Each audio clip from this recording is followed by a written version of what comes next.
Vesper Kine wiped grease off her hands onto her jumpsuit. It left a smear that could have doubled as modern art if anyone was daft enough to hang a jumpsuit on a wall. She muttered to herself, "One more day in this hellhole, and I'll start charging rent to the rust." The teleportation hub buzzed around her with all the urgency of a cat with a grudge against a vacuum cleaner. Juno Maris, her eternally optimistic counterpart, ambled over. "How's it going, Vess?" he asked, sounding like he genuinely cared. Somehow, despite being on the same rock as the rest of them, Juno managed to look like he just stepped out of a spa. Vesper suspected witchcraft.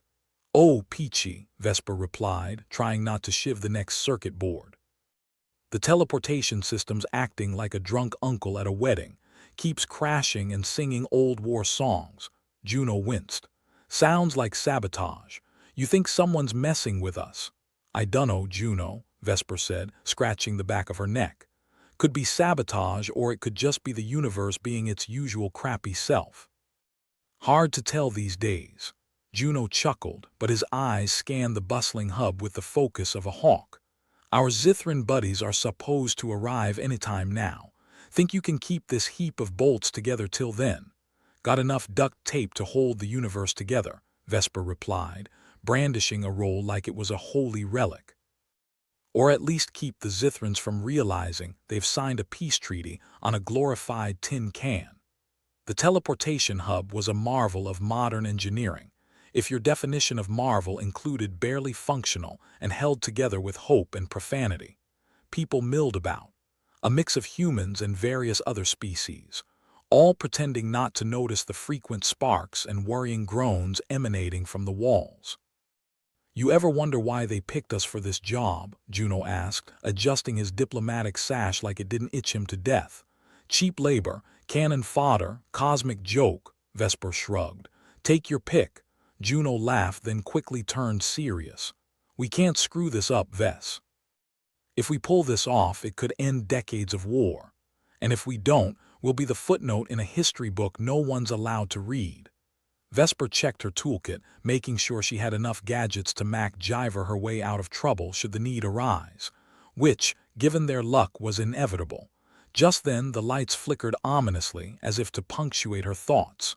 "See. Even the universe hates my optimism," she said with a sigh.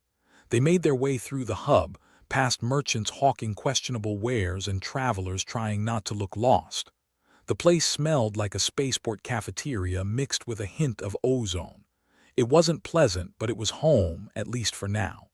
They descended a flight of stairs, leaving the slightly less chaotic upper levels behind. Down here the hum of machinery was louder, like the heartbeat of some ancient beast.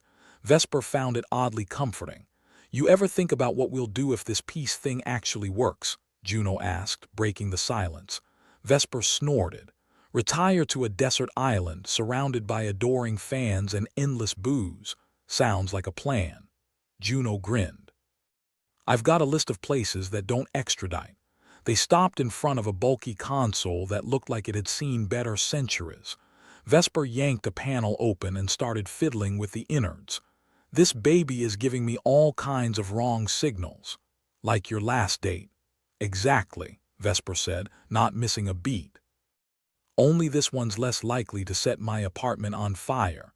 As Vesper worked, Juno leaned against the wall, arms crossed. "I still can't believe they're trusting us with the Zithran peace treaty.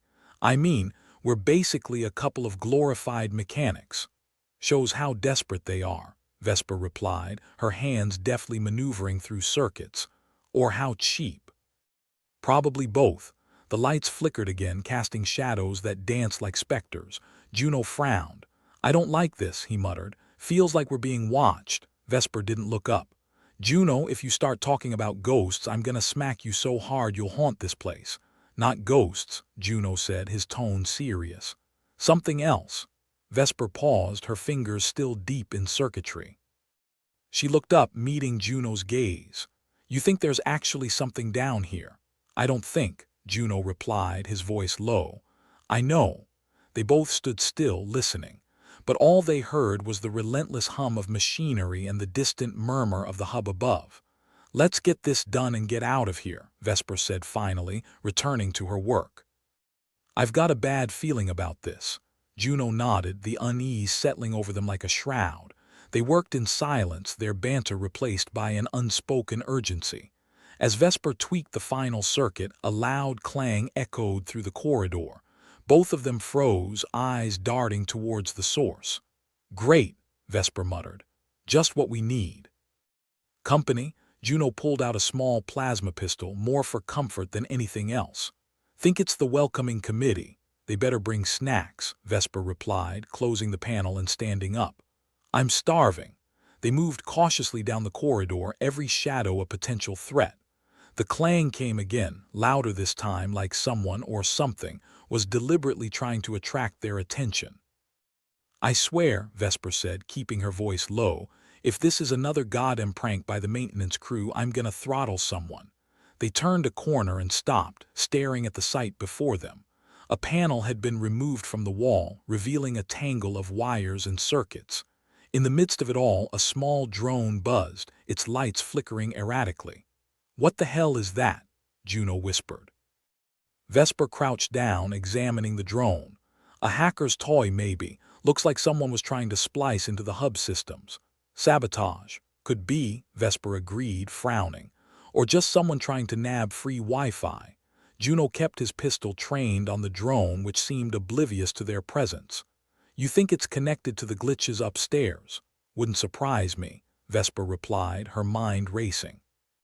If someone's trying to sabotage the peace talks, this is exactly how they do it, Juno nodded grimly. We need to report this. Yeah, Vesper agreed, straightening up. But first, let's see if we can track down who's behind this. They followed the wiring, tracing it back through the labyrinthine corridors of the hub. Every step felt like a step closer to something they couldn't quite name, a feeling that curdled in the pit of their stomachs. The corridors seemed to go on forever, a never-ending maze of metal and shadows. Vesper's mind wandered briefly to the peace talks happening above. The fate of two species rested on a knife's edge, and here they were, playing detective in the bowels of the hub. Think the Zithrans are as screwed up as we are? Juno asked as they walked. Probably, Vesper said, sidestepping a puddle of something she didn't want to identify. Maybe that's why we're so good at fighting each other. Misery loves company, Juno replied, his smile sharp and fleeting. They finally reached a small access panel, its cover hanging askew. Vesper knelt, peering inside. Looks like someone's been busy, she said, gesturing to the mess of wires. Any idea who? Not yet, Vesper said, her frustration mounting. But whoever it is, they're good. Juno sighed, rubbing the back of his neck. So what do we do now? We wait. She fished out a small scanner from her toolkit, setting it to monitor the drone's signals. This thing's got to report back to its owner sometime. They settled in to wait, the silence heavy around them. Vesper leaned against the wall, arms crossed, while Juno kept watch. You know, Vesper said after a while, for a peace mission, this sure feels like a bloody war zone. Juno chuckled darkly. Where's the fun in peace anyway? Time dragged on, the seconds feeling like hours. Vesper found herself wishing for the chaos of the hub above, with its noise and people and life. Down here, everything felt too still, too quiet. Finally, the scanner beeped, signaling a connection. Vesper sat up, her heart pounding. Gotcha, she muttered, typing furiously on her handheld. Juno peered over her shoulder, his expression tense. Where's it going? Vesper's eyes widened as the data scrolled across the screen. Shit, she breathed. This signal's bouncing all over the place, but it's originating from. A loud crash interrupted her, the corridor shaking violently. Dust and debris rained down, and Vesper barely had time to register the alarms blaring before everything went dark. Juno's voice came through the darkness, tinged with a wry humor that belied their situation. Well, this is just fantastic, Vesper groaned, trying to shake off the disorientation. Juno, you okay? Peachy, he replied, the sarcasm as thick as ever. You, been better, Vesper said, her mind racing. She blinked, trying to make out anything in the pitch-black corridor. You got a light. A moment later, a small beam cut through the darkness, illuminating Juno's face. He looked as exasperated as she felt. "We need to get back up there," Vesper said, her voice steady despite the chaos around them. "Whatever's going on, we're running out of time." Juno nodded, helping her to her feet. "Let's go, then, before things get any worse." They moved quickly, the flashlight beam bouncing wildly as they navigated the debris-strewn corridor. Every step felt like a gamble, the floor treacherous beneath their feet. As they climbed the stairs back to the main hub, Vesper couldn't shake the feeling that they'd stumbled onto something far bigger than either of them had anticipated. The thought was both exhilarating and terrifying. Reaching the top of the stairs, they found the hub in chaos. People were shouting, alarms blaring, and the air thick with tension. Somewhere, a voice over the intercom was trying and failing to restore order. Vesper exchanged a glance with Juno, their unspoken understanding clear. They had a job to do and precious little time to do it.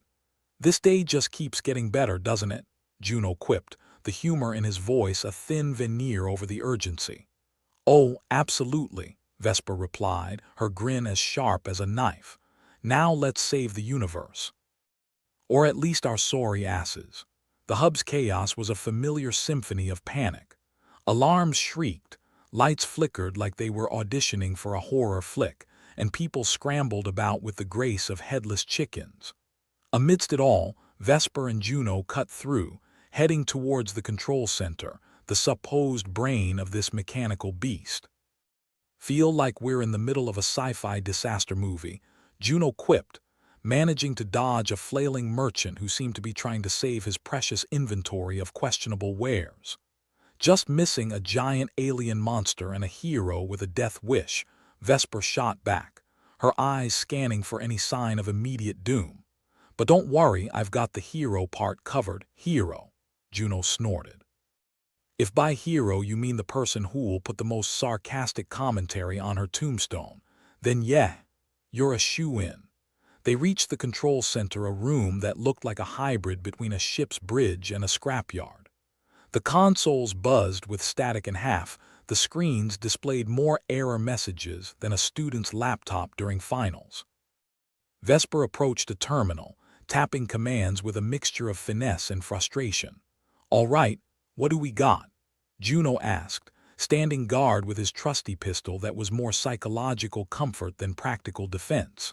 "Nothing good," Vesper muttered, watching lines of code scroll across the screen. The teleportation system's throwing more errors than a drunk trying to spell supercalifragilisticexpialidocious. "I'm seeing anomalies in the system, like someone's hijacked the controls. Could it be the drone we saw?"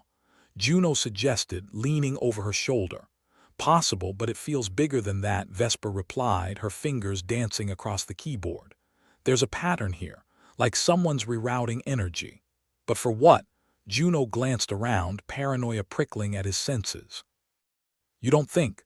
"Cloning facility," Vesper finished, her voice a whisper now. "It's the perfect place to hide one. Teleportation anomalies, energy drains. It all fits." Juno ran a hand through his hair, grimacing. "Cloning.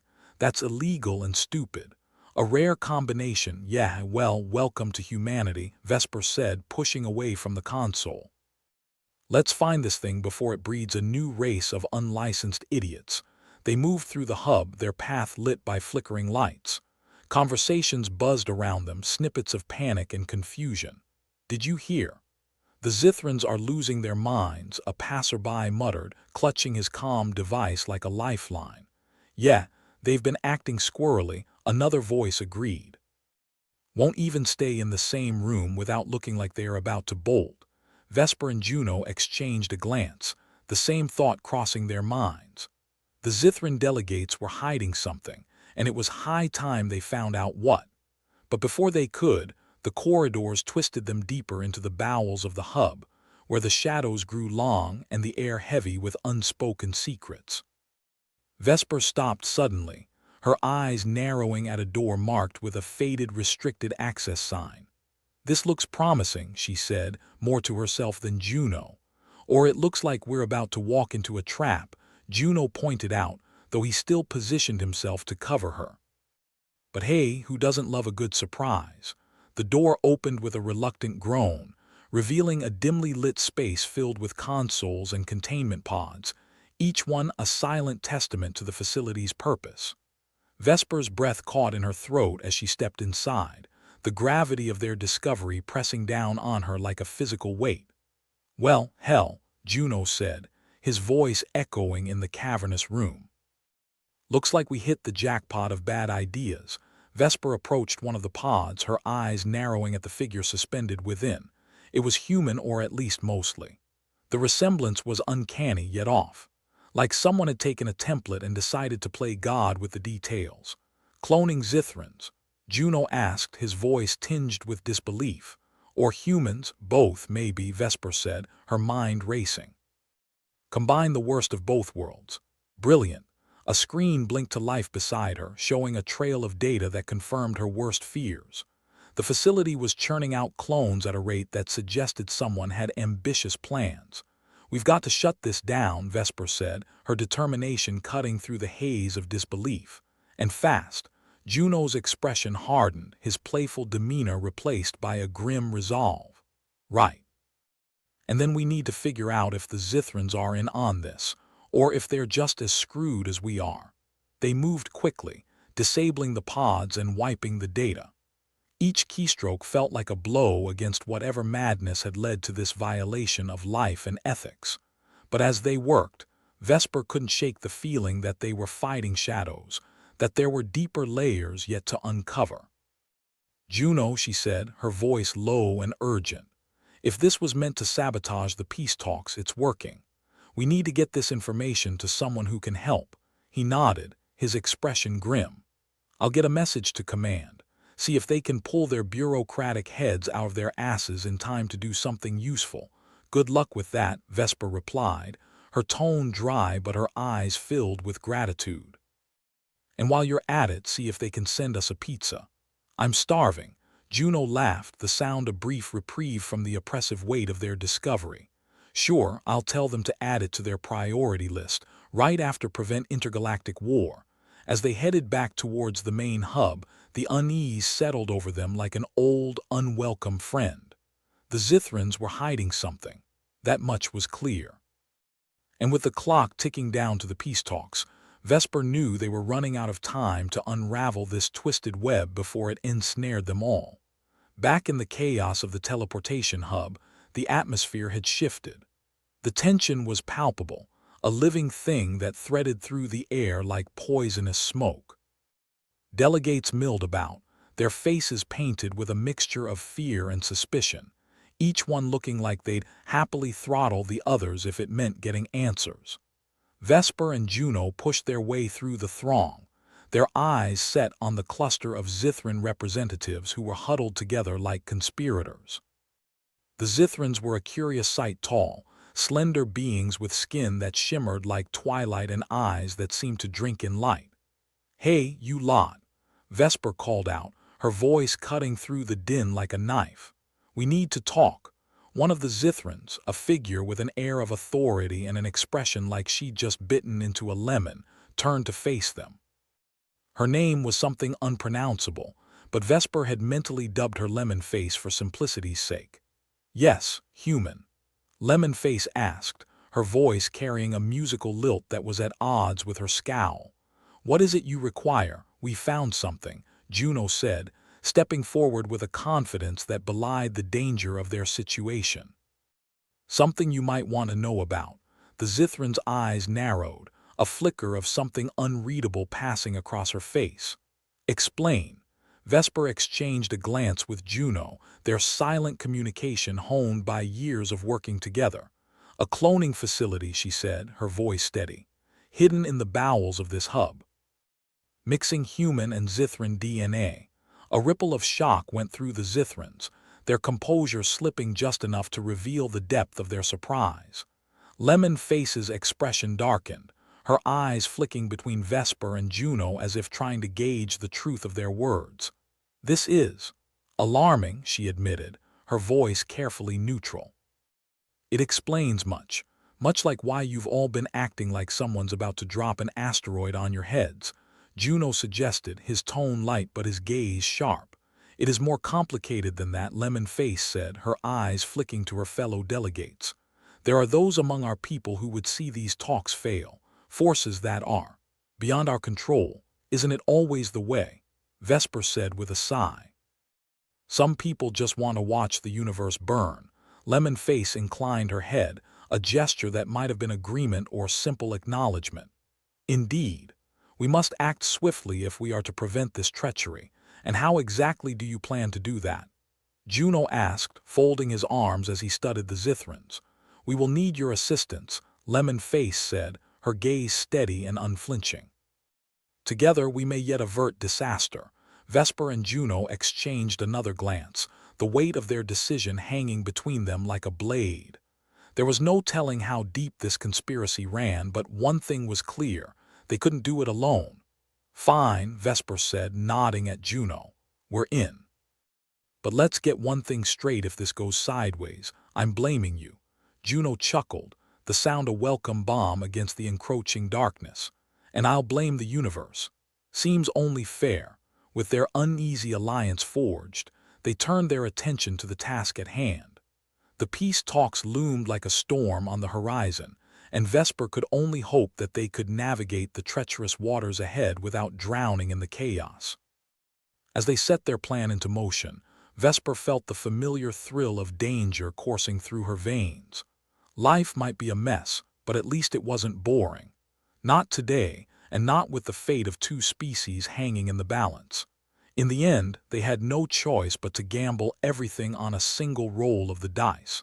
And if they failed, well, at least they'd go out with a bang. As the teleportation hub whined like a child denied a sweet, Vesper Kine found herself glaring at a console that seemed hell-bent on making her life a waking nightmare. The place thrummed with an undercurrent of desperation, flickering lights casting an intermittent glow on the faces of personnel who, at this point, were just happy they hadn't spontaneously combusted.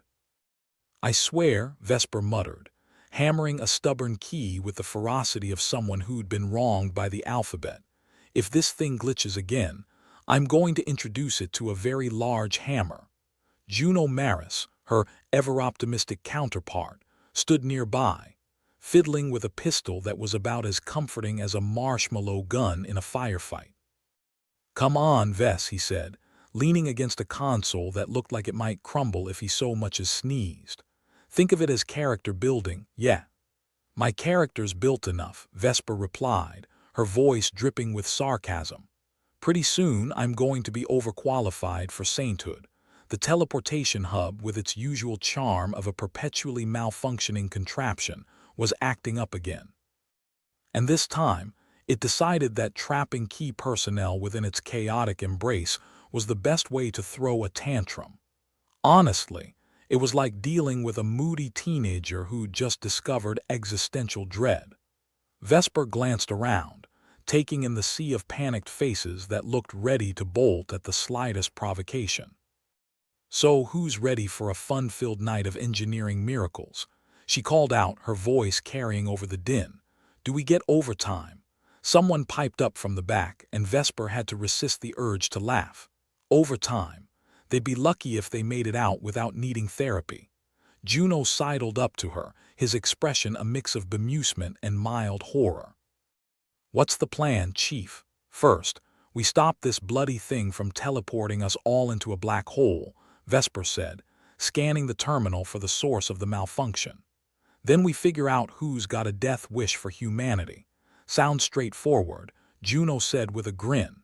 And here I was worried today might get dull. Vesper threw him a look that suggested she was considering creative uses for his enthusiasm.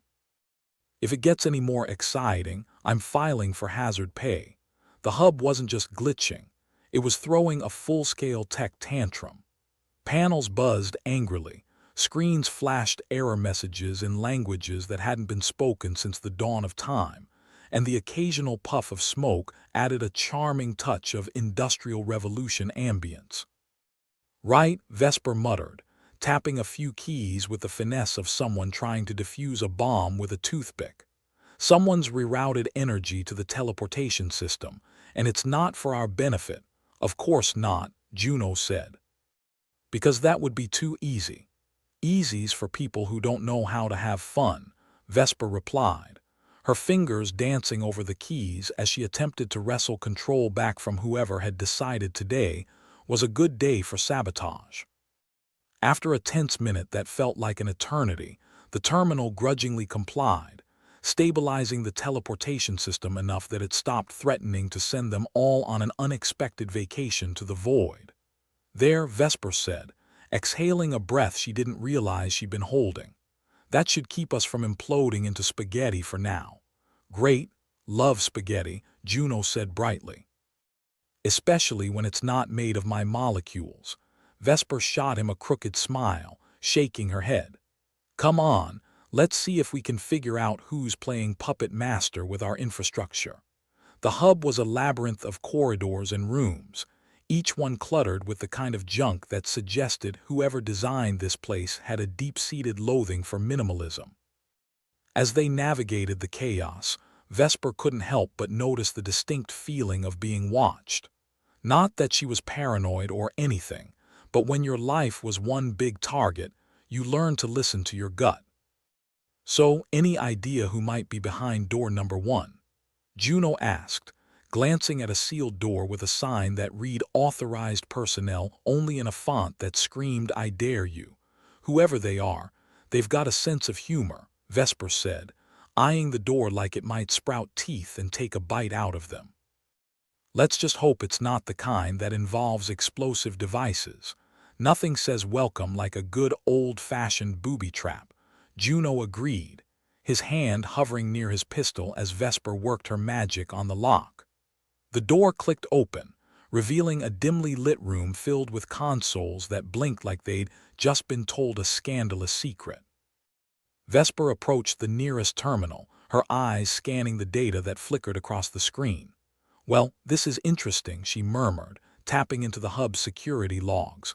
Looks like someone's been busy rerouting power from all over the station. Busy little bees, Juno said, peering over her shoulder. Any idea what they're up to? Best guess. Vesper replied, her fingers flying across the keys. They're trying to destabilize human infrastructure. The energy anomalies, the teleportation glitches. It's all designed to make us look like incompetent idiots at the peace talks. Nice of them to give us a hand with that, Juno said wryly. Always said we could use a little help. Generous souls, Vesper agreed, her tone dry as dust. I've set up a trace on the energy flows. If we're lucky, it'll lead us back to whoever's behind this. Lucky, Juno echoed, as if tasting the word. Not a concept I'm entirely familiar with. They worked in tandem, disabling the rerouted systems and restoring order to the chaos. As the hub's functions slowly returned to normal, the sense of impending doom lifted slightly, though Vesper knew it was only a matter of time before the next crisis hit. So what do you think our friends the Zithrans are hiding? Juno asked, his eyes on the door as Vesper finished up. Whatever it is, it's big enough to risk sabotaging the talks, Vesper said, her mind whirring. We need to get this information to command, see if they can do something useful for once. And by useful, you mean? Not get us killed, Vesper finished, shooting him a look that said she wasn't holding her breath. They made their way back to the main hub, the corridors now alive with the chatter of personnel who'd realized they might just survive the day after all. Vesper could almost taste the tension in the air, thick and bitter like old coffee. All right, people, she called out, her voice cutting through the din. We've got things under control for now, but keep an eye out for anything else suspicious. And if you see anyone acting like they are about to confess to a crime, let me know. Juno smirked, falling into step beside her as they headed towards the command center. You really know how to inspire confidence. Yeah. Well, nothing says trust me like veiled threats, Vesper replied with a shrug. The command center was a mess of buzzing consoles and stressed-out personnel, each one looking more frazzled than the last.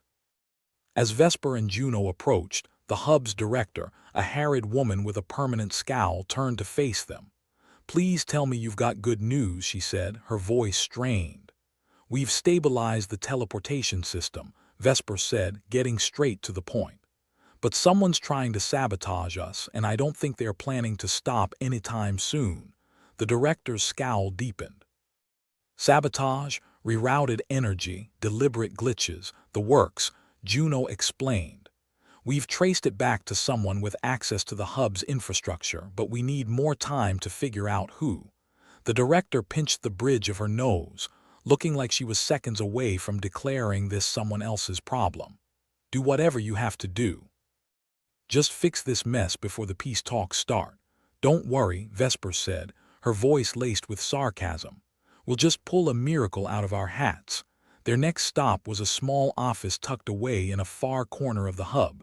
It was a cramped little space filled with more junk than a hoarder's basement. Vesper let out a low whistle as they stepped inside, taking in the mess with a practiced eye. Well, it's cozy, Juno said, picking his way through the clutter with the grace of a bull in a china shop. Cozy's one word for it, Vesper replied, sidestepping a precarious stack of data drives. I'm going to start checking through the logs, see if I can find anything that might point us in the right direction. Need any help? Juno asked, leaning against the wall and crossing his arms. Yeah, keep an eye out for security, Vesper said, already lost in the maze of data. Something tells me whoever's behind this isn't going to let us snoop around without making a fuss. As she worked, piecing together the tangled threads of the conspiracy, Vesper couldn't shake the feeling that they were missing something. Something big. The kind of oversight that haunted your nightmares and made you question your career choices. Vesper, Juno said suddenly, his voice laced with urgency. We've got company. She looked up, her heart skipping a beat as she saw the figure standing in the doorway. It was a Zithran, their expression unreadable as they regarded the two humans with a mixture of curiosity and something colder. Well, isn't this a pleasant surprise? Vesper said, rising to her feet and offering a smile that was more teeth than warmth.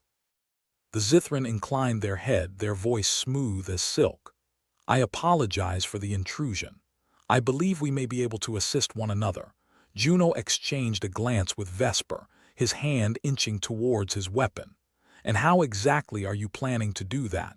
There are those among our ranks who would see these talks fail, the Zithran continued, sounding almost apologetic.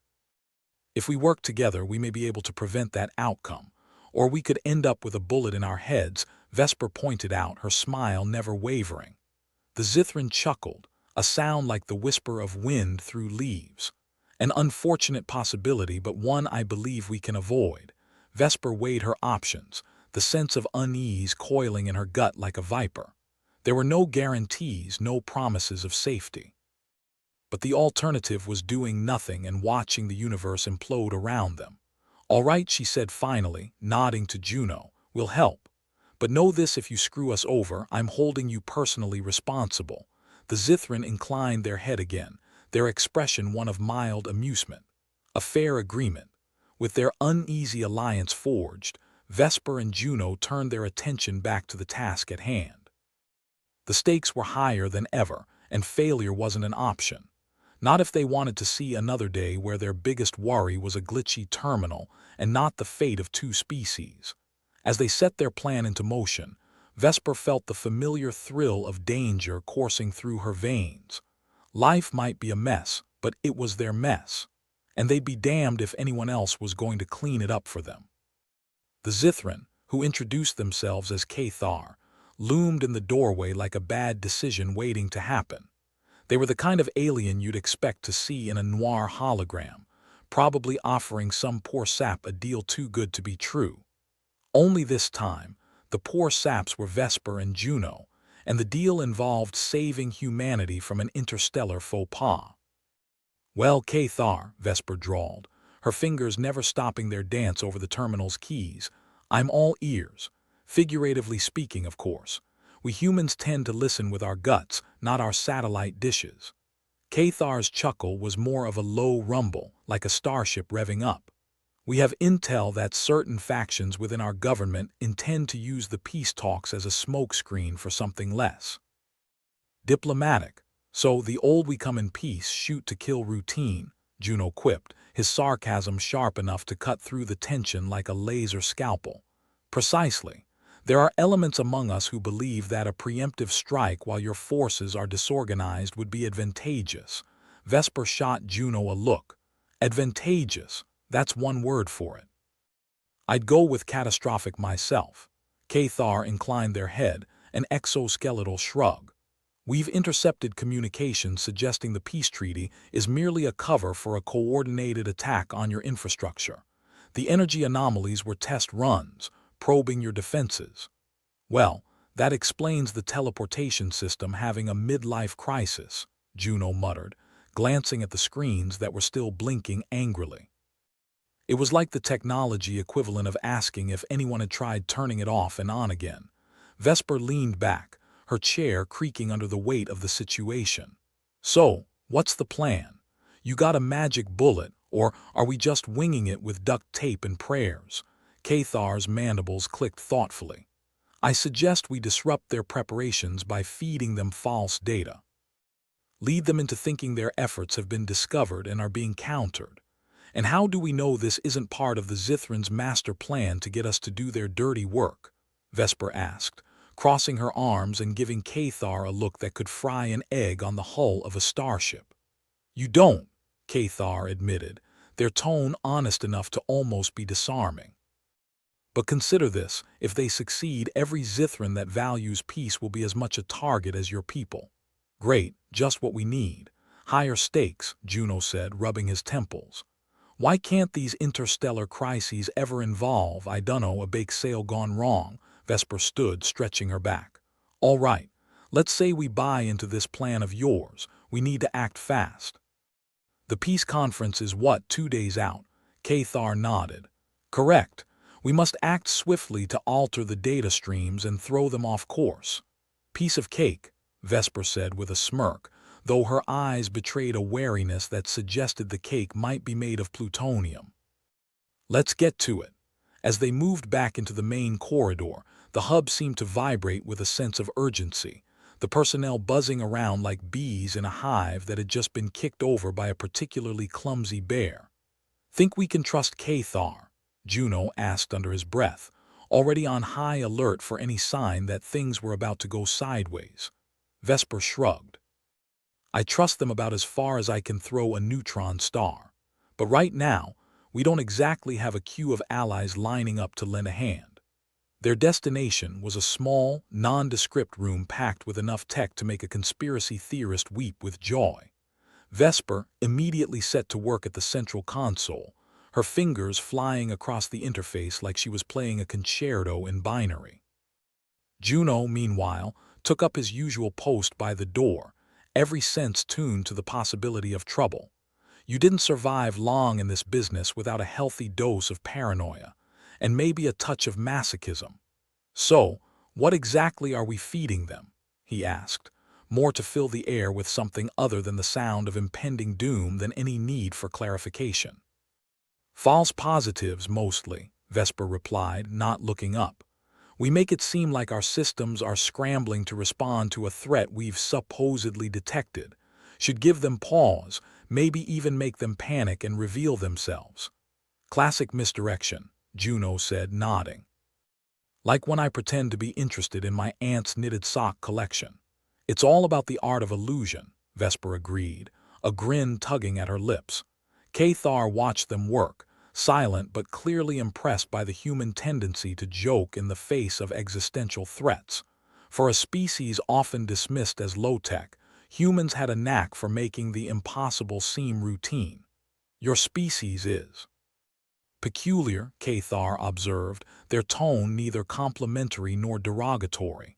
Just curious. Yeah, well, it's a living, Juno said, taking a moment to glance at the Zithran. We've been kicking around this galaxy long enough to get creative with our survival strategies. Or at least creative with our excuses, Vesper added. Speaking of which, I could use a distraction. Juno nodded knowingly and launched into a story about the time he'd nearly blown up a cargo freighter because he'd mistaken a high-energy scan for a distress call. By the time he was done, Vesper had the console singing a whole new tune, one that Zithran operatives would be hard-pressed to dance to. There, she said, leaning back with a satisfied sigh. That should muddy the waters nicely. Cathar stepped forward, examining the console with an approving nod. Impressive. If we can maintain this ruse until the peace talks begin, it may buy us the time we need. Let's hope so, Vesper said, though hope was a currency she had little faith in these days. What's our next move? We must ensure the security of this facility, Cathar replied. If they discover what we've done, retaliation will be swift. Nothing like a deadline to keep things interesting, Juno said, peering out into the corridor. I'll do a sweep, make sure we don't have any unwanted guests sneaking around. Vesper nodded, already reaching for her toolkit. I'll shore up the defenses here. Make sure it takes more than a stern look to get past our firewalls. Then let us proceed, Cathar said, their determination palpable. As Juno vanished down the hallway, Vesper and Cathar settled into a companionable silence, the kind that only comes when you're working with someone you don't entirely trust but need to anyway. Out of curiosity, Vesper said, her voice casual, why are you helping us really? What's in it for you? Cathar clicked their mandibles, considering.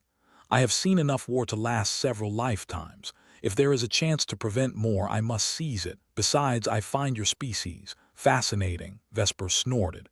Fascinating, that's one way to put it. Most others go with infuriating or reckless. Perhaps, Cathar allowed. But your unpredictability is what makes you formidable. It is what may yet save us. Silence settled again, broken only by the hum of machinery and the distant clamor of the hub, a cacophony of life and potential disaster. Meanwhile, Juno made his rounds, checking every shadow and corridor like a cat on a mouse hunt. Despite the urgency, he couldn't help the grin that tugged at his lips. There was something almost comforting about this, solving problems with his back against the wall. Hey, Vesper, he called over his comm, ever think about what you'd be doing if you weren't knee-deep in sabotage and potential war? There was a pause, then Vesper's voice crackled through, laced with dry humor. Sure, probably running a beachside bar on some remote planet.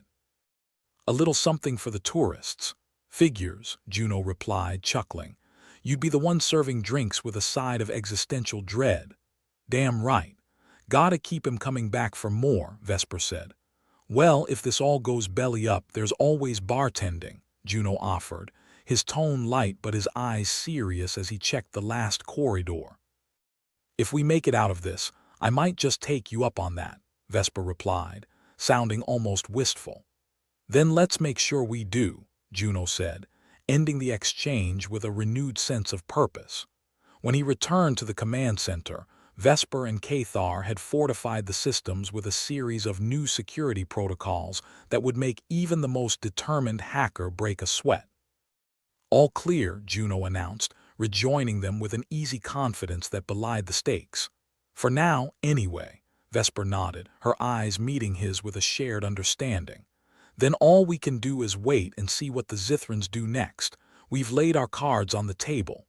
Fingers crossed they don't call our bluff, Juno said, though he knew as well as anyone that luck was a fickle friend.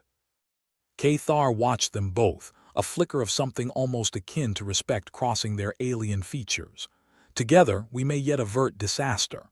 Yeah, Vesper said, a grim smile tugging at her lips. But just in case. Juno, how do you feel about martinis? The three of them shared a moment of rare levity, a brief respite from the encroaching darkness. It was a small thing, but in the face of everything, sometimes small things made all the difference. The teleportation hub was a chaotic mess of mismatched metal and flickering neon, like someone had taken a box of space junk and turned it into an art installation.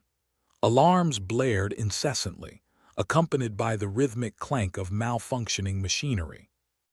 It was the kind of place where hope came to die, and judging by the look on Vesper Kind's face, it was getting ready to file for bankruptcy.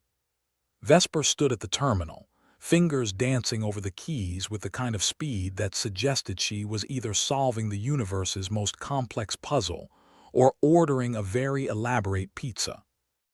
Juno, if you could refrain from triggering any more existential crises, that'd be peachy. Juno Maris, leaning against the doorframe with a lazy grin, shrugged. Not sure I can make any promises. You know how I love a good crisis. Yeah, you're a real connoisseur of chaos, Vesper muttered, not taking her eyes off the screen. She was trying to patch together a defense system from scraps and prayers, while the Zithran technology laughed in her face. Or at least, it would if it had a face.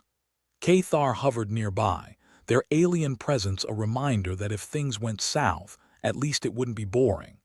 "Your systems are robust," Cathar noted, their voice carrying the kind of neutrality that could either be a compliment or a death sentence. "But they are outmatched. Tell me something I don't know," Vesper shot back, though there was no real venom in her words.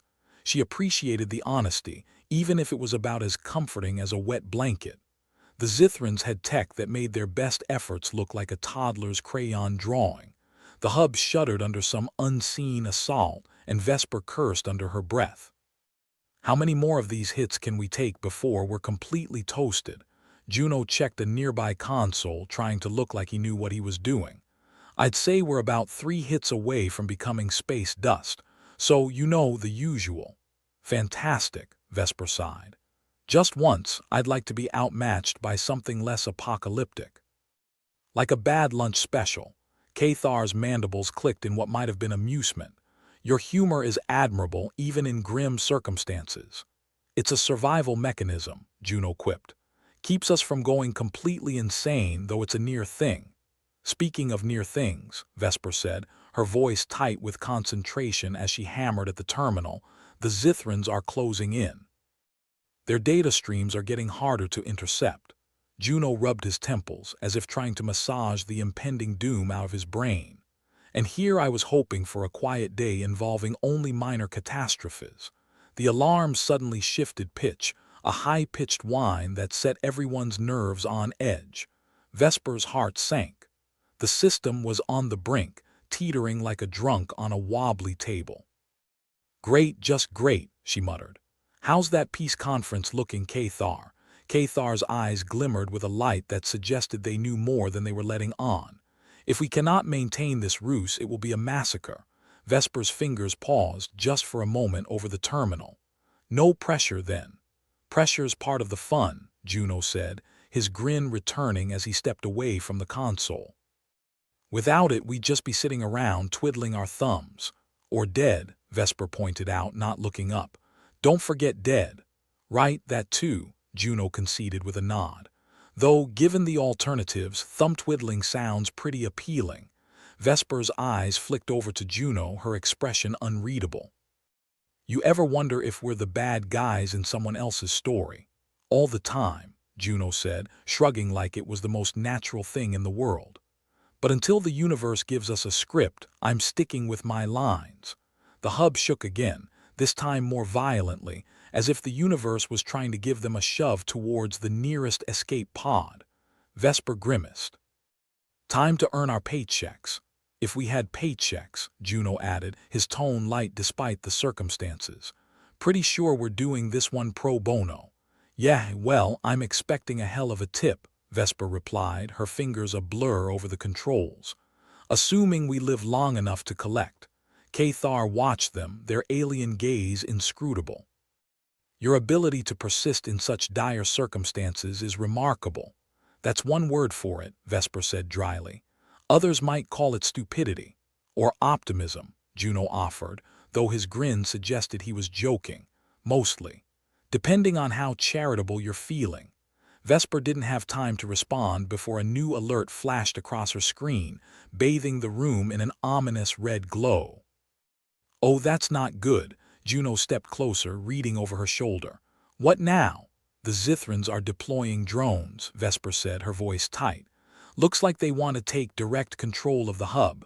"Direct control," Juno echoed, his grin slipping a notch. "As in, let's make sure the humans don't interfere kind of control." "Yup," Vesper confirmed, her fingers flying over the terminal as she tried to mount a last-ditch defense. "And unless you've got any bright ideas, we're about to be very outgunned." Juno frowned, tapping his chin thoughtfully. "I've got a few. Most of them involve running, screaming, or both." "Helpful," Vesper replied, though there was a hint of a smile at the corner of her mouth. "The only way forward is through," Cathar intoned, stepping forward with a resolve that seemed almost alien. "We must prevent them from taking control." Vesper shook her head, a wry smile on her lips. You would have made a great motivational speaker, you know that, Juno shrugged. Guess it's time for some good old-fashioned sabotage, then. Music to my ears, Vesper said, her focus returning to the console. Let's make sure those drones have a bad day. The trio moved with a coordinated efficiency that spoke to their desperation and their bond. Whatever else they were in this together, and they weren't going down without a fight. Juno grabbed a nearby tool, something heavy and blunt, and started dismantling a panel with the kind of enthusiasm usually reserved for smashing pinatas. You know, he said conversationally, I always thought my career would involve more paperwork and less impending doom. Life's full of surprises, Vesper replied, tapping into the hub's mainframe with renewed determination. And bad career choices. Cathar monitored the streams of data, their alien fingers dancing over the controls with practiced ease. Their systems are more advanced but not infallible. We must exploit their weaknesses. Vesper grinned, a fierce, determined expression. I'll drink to that, later, if we survive. Drinks are on me, Juno promised, wrenching a part free with a satisfying clunk. Assuming we have functioning livers by the end of this. That's the spirit, Vesper said, her voice a mix of exasperation and affection. Now let's see if we can keep this place from blowing up around us. The hub trembled once more, a reminder that they were dancing on the edge of oblivion. But Vesper, Juno, and Cathar worked with a focus that bordered on frenzy, driven by the knowledge that failure wasn't an option.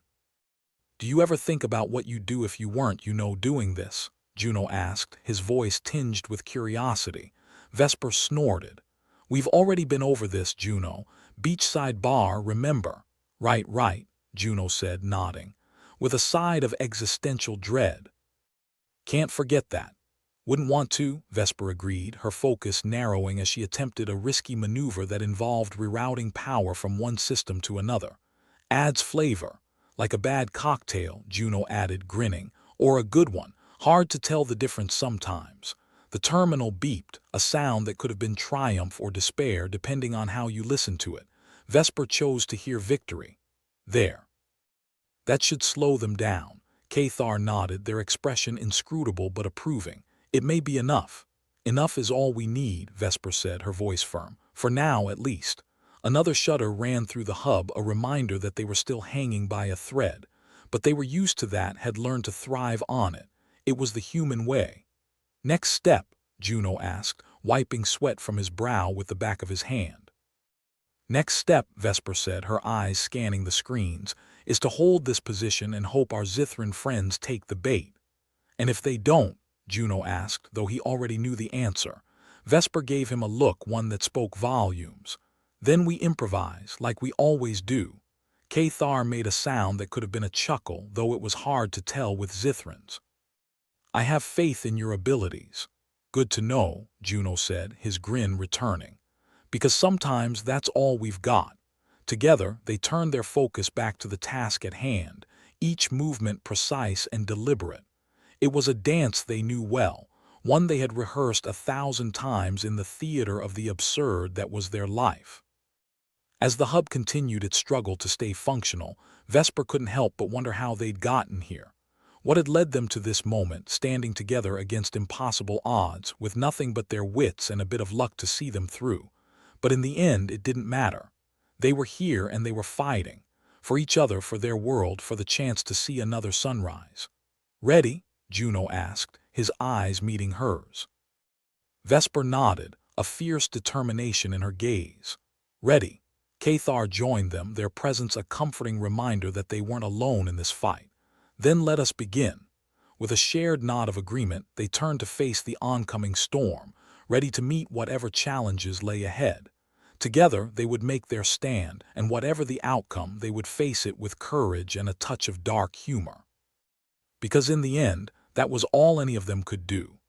Vesper glanced at the chaos around her, the flickering neon lights doing their best impression of a failing disco ball. If there was one thing the teleportation hub nailed, it was a perpetual state of impending doom. She smirked as she adjusted her headset. Juno, you ever think about using cloning tech against the Zithrans? Juno paused mid-swing with his makeshift tool, arching an eyebrow as he considered the idea. Clone an army of us to throw at them. That's a horror show waiting to happen. Or a distraction, Vesper mused, her fingers dancing across the terminal like they were trying to play a piano with missing keys. Make them think they are fighting more resistance than they actually are. Juno cocked his head, considering. Could work. Where do we get an army of Vesper kinds, though? Not that I mind more of you, but imagine the attitude. Vesper grinned, a flicker of mischief in her eyes. We still have that tech from the Zithran Peace Initiative that no one's managed to make sense of, right? The one collecting dust because it could be a bomb or a coffee machine. Juno laughed, finally prying loose a hunk of metal with a satisfying screech. Sure, let's just poke it and hope for the best. Cathar joined the conversation, their voice carrying a tone of cautious approval. A diversionary tactic utilizing their technology could indeed provide us with an advantage, albeit temporary. Vesper nodded, tapping her chin thoughtfully. Okay, I'll rig the cloning tech. Juno, you gather some folks who can hold a spanner without stabbing themselves. Consider it done, Juno replied, already moving towards the exit. I'll just tell them it's a party with a side of potential death. Vesper didn't bother watching him leave. Her focus was on the terminal and the array of alien tech that looked like it had been designed by a committee that couldn't agree on anything. She felt a bit like a chef trying to make a gourmet meal with ingredients that might not be edible. Think it'll work? She asked Cathar, her voice low, almost as if she didn't want to jinx it. It must, Cathar replied, fingers still dancing over their control pad. Our options are limited, Vesper kind. I love it when you talk dirty, Vesper muttered, half to herself as she began rerouting power lines and cross-wiring circuits with the delicate touch of someone defusing a bomb while blindfolded. Time ticked away, each second a loud reminder that they were closer to annihilation. The hub shuddered again, this time with an ominous whir that suggested things were coming apart at the seams. Just hold together a little longer, Vesper whispered, praying to whatever gods watched over sarcastic techs and their patchwork disasters. Meanwhile, Juno was doing his best impression of a motivational speaker who'd skipped the positive thinking seminar. All right, folks, listen up, he yelled to a motley crew of technicians, engineers, and anyone else who looked remotely capable of holding a wrench. We're going to give the Zithrans a little surprise. I need you to make sure this hub doesn't explode while Vesper plays mad scientist. A wiry engineer with a face that looked like it had seen too many early mornings gave him a dubious glance. And if it does explode, we'll all have one hell of a story to tell in the afterlife. Juno shot back, grinning like he'd just been told the punchline to a cosmic joke. The crew, inspired by either his optimism or sheer lunacy, got to work. The sounds of clanging metal and muttered curses filled the air, a bizarre symphony of impending disaster. Back in the control center, Vesper was knee-deep in wires, the console displaying more warning messages than a safety manual. All right, she muttered, mostly to herself. Let's see if I can't convince this thing to do a little light cloning without turning us into puddles of goo. Cathar watched her with interest, their eyes reflecting the humming lights. Your confidence is notable. I call it insanity, but thanks, Vesper replied, yanking a particularly stubborn wire free and reattaching it in a place that probably wasn't meant for it. Okay, almost there. Just need the final piece. The hub shook again, this time with the kind of force that suggested someone was seriously trying to knock. Guess that's my cue, Vesper said, slamming the final switch into place with a satisfying click. Nothing exploded, which she took as a good sign. The terminal's display flickered, then steadied, showing a series of alien symbols that hinted at something resembling functionality. Juno, you better have your ragtag band of merry misfits ready, Vesper said, her voice crackling over the comm. Ready and willing, Juno replied, his tone carrying that familiar mix of confidence and mischief. So, what's next?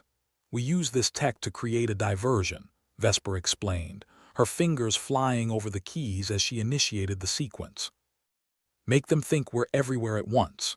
Frightening thought, but I'm in, Juno said, then added with a chuckle, just don't clone any Zithran coffee machines. Those things are deadly. The hub's lights dimmed for a moment, then flared back to life with a renewed intensity. Somewhere within the bowels of the hub, a low hum began, a sound that was oddly soothing despite the chaos it heralded. Cathar nodded approvingly, their gaze fixed on the screens. The ruse is in place. Let us see if it will suffice.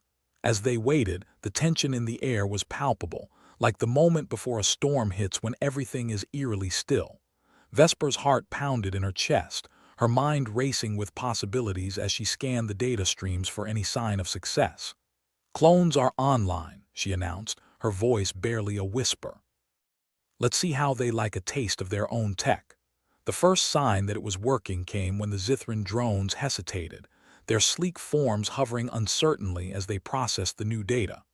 They were seeing ghosts, enemies where there were none, all thanks to the marvels of technology and a little human ingenuity. Juno's voice crackled over the comm, filled with a mix of relief and excitement. Looks like they're buying it. We've got them dancing to our tune. Vesper allowed herself a moment of triumph, a small, victorious smile playing on her lips. Now we just have to keep it up long enough to make a difference.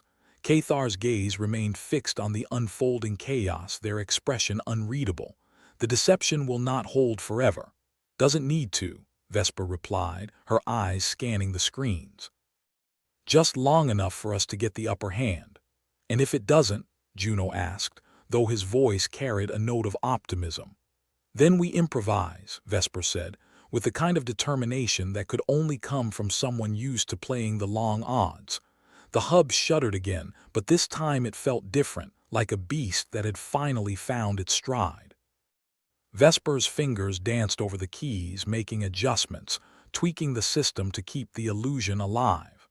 As the seconds ticked by, the sense of impending doom that had hung over them began to lift, replaced by the thrill of hope. It was a fragile thing, but it was enough to keep them going, enough to fuel their fight. Whatever happens next, Juno said, his voice carrying over the comm with a warmth that belied their situation, I'm glad it's with you guys.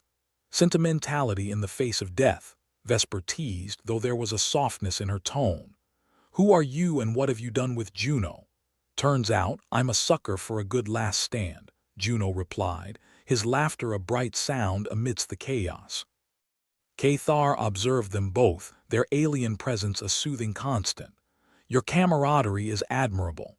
Admirable or stupid, not really sure which, Vesper said, her eyes flicking to the readouts that showed their ruse was holding for now. But it's what we've got. Together, they watched as the Zithrans continued to flounder, their superior technology struggling against the simple brilliance of human deception. It wasn't a victory yet, but it was something, a glimmer of a chance in a universe that rarely offered such things. And in that moment, amid the chaos and the uncertainty, Vesper, Juno, and Cathar found themselves united by a shared purpose, ready to face whatever came next with the kind of resolve that could only come from having nothing left to lose. As the hub continued its precarious dance between survival and destruction, they stood together, a small band of misfits holding the line against the tide. And in the end, that was all they could do. But for now, it was enough. The control center was buzzing with all the grace of a drunken bee, consoles humming, lights flickering like a bad disco, and Vesper was at its heart, punching commands like a concert pianist on speed. Outside the reinforced windows, the Zithran drones hesitated, twitching like flies caught in a web of human ingenuity. Juno and his ragtag crew, now affectionately dubbed the Hub Club, were spread across the teleportation hub like butter on burnt toast.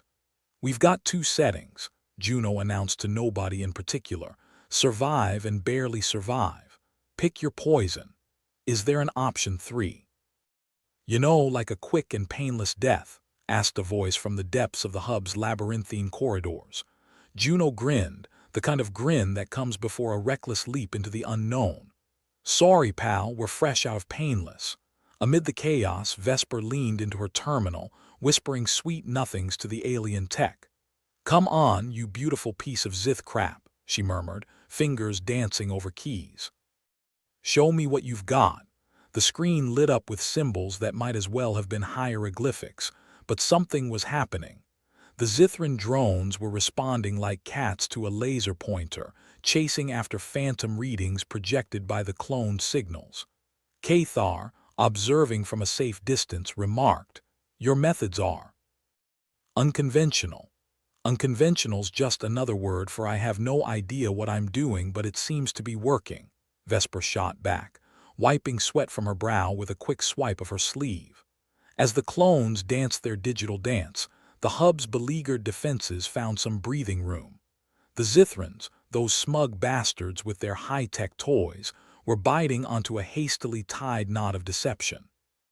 "Hey Cathar," Juno called over from a console that looked more like a box of scrap metal than a piece of technology. "How's it feel knowing your species isn't the only smart kids on the block?" Cathar, whose face was an inscrutable mask of alien calm, nodded slightly. "Humans possess a curious form of intelligence, prone to chaos and unpredictability. Much like your taste in a tire." Juno glanced down at his grease-stained overalls and shrugged. "Low blow, but fair."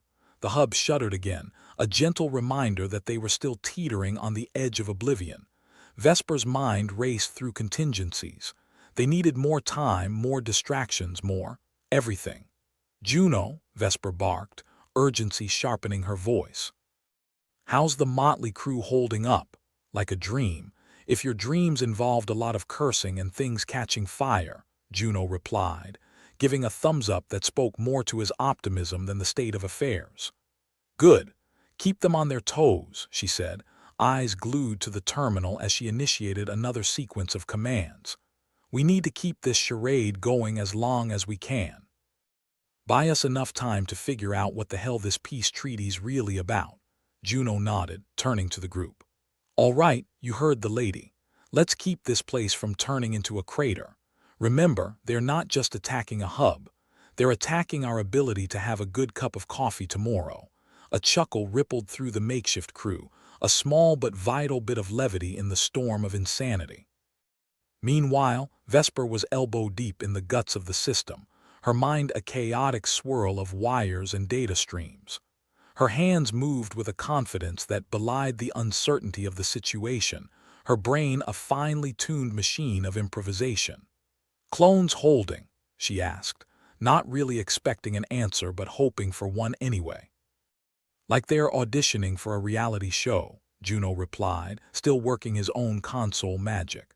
"The Zithrans are chasing digital shadows, and for once they're not Iors." Vesper smirked at that, a small victory in a sea of looming defeat. But it was enough to keep her going, enough to keep her fingers flying over the keys as she attempted to pull off the ultimate bluff. Cathar's voice cut through her thoughts. "The treaty. It is likely a ruse to destabilize Earth's infrastructure, a prelude to invasion." "Yeah, we kind of figured that when they started shooting at us," Vesper muttered, eyes scanning the readouts. "But the why, that's the real question." "Power," Cathar said simply. "Control, the usual motivations." "Guess we're more alike than we thought," Vesper replied, a bitter edge to her voice. As the seconds ticked by, the hub's klaxon alarms continued their relentless wail, a fitting soundtrack to their defiance.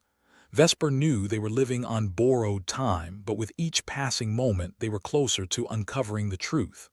"All right, everyone," Vesper called out, her voice carrying over the hub's cacophony. "This is it. We keep them spinning long enough, we might just pull this off. And if not, we'll all have matching t-shirts in the afterlife," Juno finished, grinning like a man with nothing left to lose. The hub rattled, a groan of metal and circuitry that vibrated through their bones. Vesper focused on her terminal, on the flickering alien text that seemed to taunt her with each line.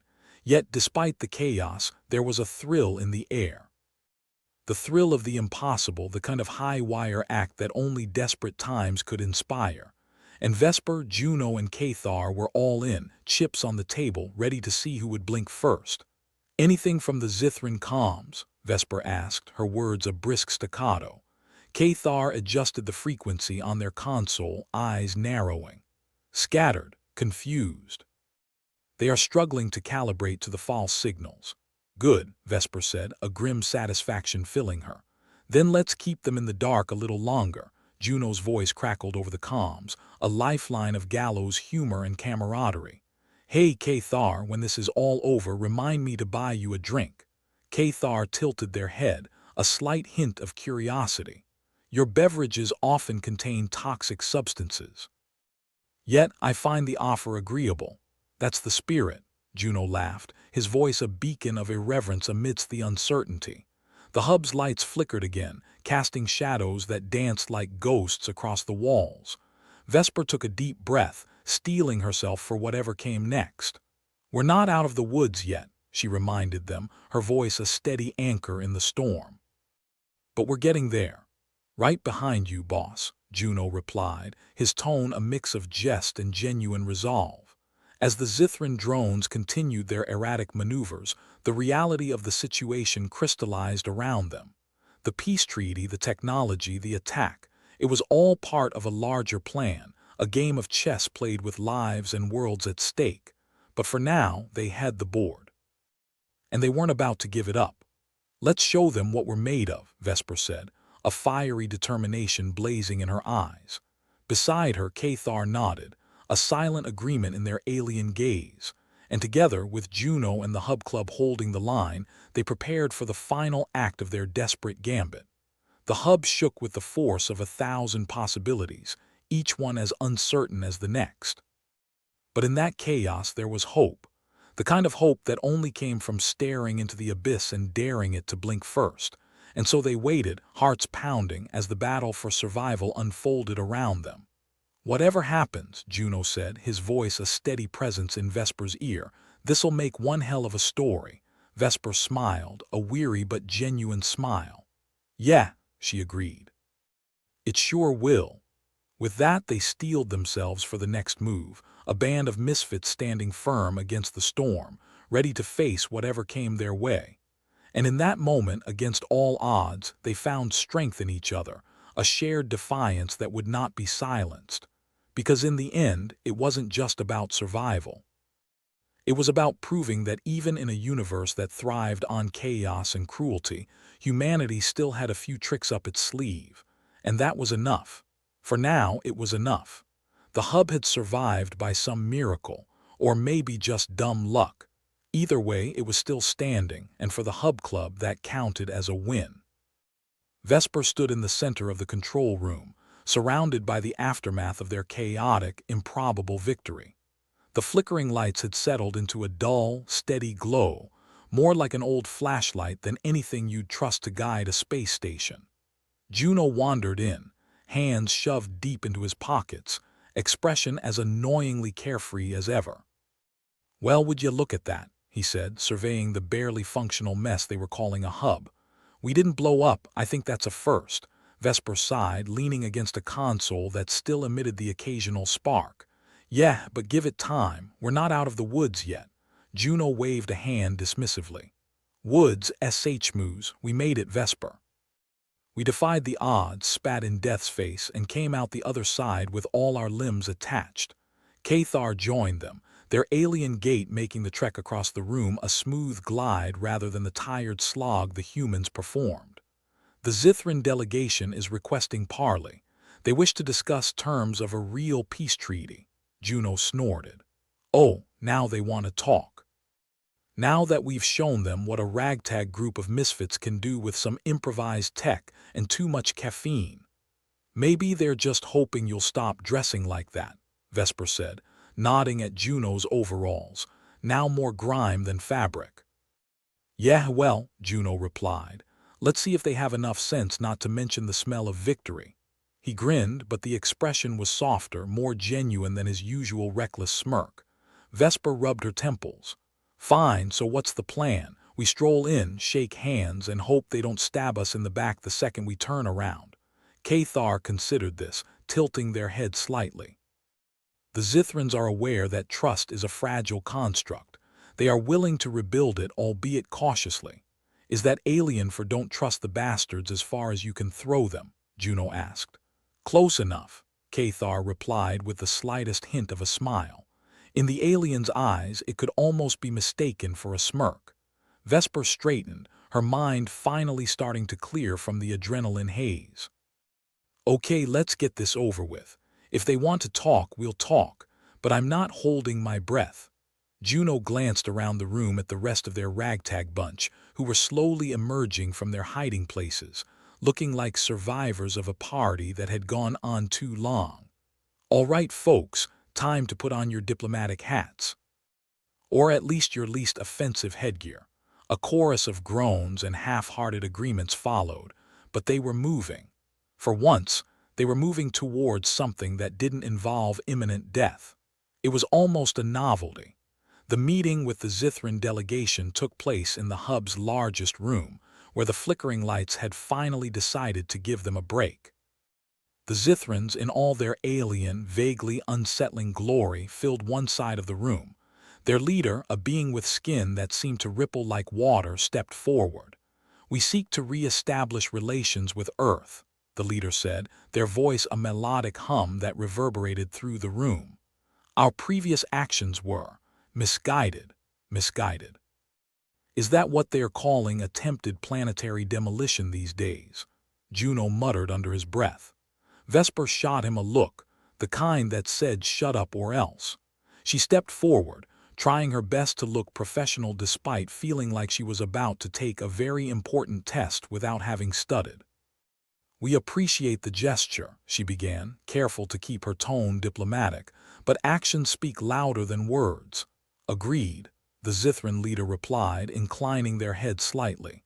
We are prepared to offer technology exchange to aid in rebuilding trust. Juno perked up at that. Tech exchange, huh? I suppose you've got a manual on how the hell to keep your peace treaties from turning into invasions then. The Zithran leader's face, if it was possible, looked almost sheepish. Such manuals are rare. Cathar, who had been observing the proceedings with their usual calm, spoke up. Perhaps a fresh start is possible. Both parties have shown they are capable of adaptation. Of learning, Vesper nodded, hoping she sounded more confident than she felt. All right, let's say we're willing to give this a shot. What does a fresh start look like? There was a murmur among the Zithrans, a strange symphony of clicks and hums. A joint task force, the leader suggested. To address mutual concerns and prevent future misunderstandings. A task force, Juno echoed, leaning back in his chair with a skeptical look. Sounds a lot like a committee, and last I checked, committees are where good ideas go to die. Nevertheless, Cathar said, it is a beginning. Vesper sighed. All right, task force it is, but no committees and definitely no unnecessary meetings. Juno grinned. Now you're talking. The meeting wrapped up with reluctant agreements and tentative handshakes, or the closest equivalent between species with varying limb arrangements. As the Zithrans departed, the room felt lighter, as if a weight had finally been lifted. In the quiet aftermath, Vesper and Juno lingered in the hub, watching the stars outside the window. Staring into the void, it was hard not to feel small, insignificant. But at the same time, they'd done something that mattered, and that wasn't nothing. Well, Juno said, breaking the silence, that was a whole lot of drama for something that started with a broken coffee machine. Vesper chuckled, the sound a rare, genuine burst of amusement. Yeah, who knew interstellar diplomacy came down to caffeine deprivation? Juno leaned against the console, arms crossed casually. Think we did good, Ves? All things considered, she nodded slowly. I guess we did, took a lot of wild guesses, some risky moves, but we did it. Juno nudged her shoulder lightly. Don't get all sappy on me now. Vesper rolled her eyes. Never, but it's worth saying, you know, you didn't do too bad yourself. He shrugged, a hint of that devil-may-care grin returning. Yeah, well, maybe I'm just getting better at this whole not dying thing. Good skill to have, Vesper agreed, watching as the stars twinkled, distant but constant. Guess it's the one thing we can count on. That, and the fact that we'll have to patch this place up for the next 10 years, Juno added, but there was no bitterness in his voice. Just acceptance and maybe a touch of pride. "So what's next for the Hub Club?" Vesper asked, the question hanging in the air between them. Juno considered this, his gaze drifting back to the stars. "Same as always, I guess. Survive and barely survive." "Not a bad plan," Vesper said, allowing herself a small, contented smile.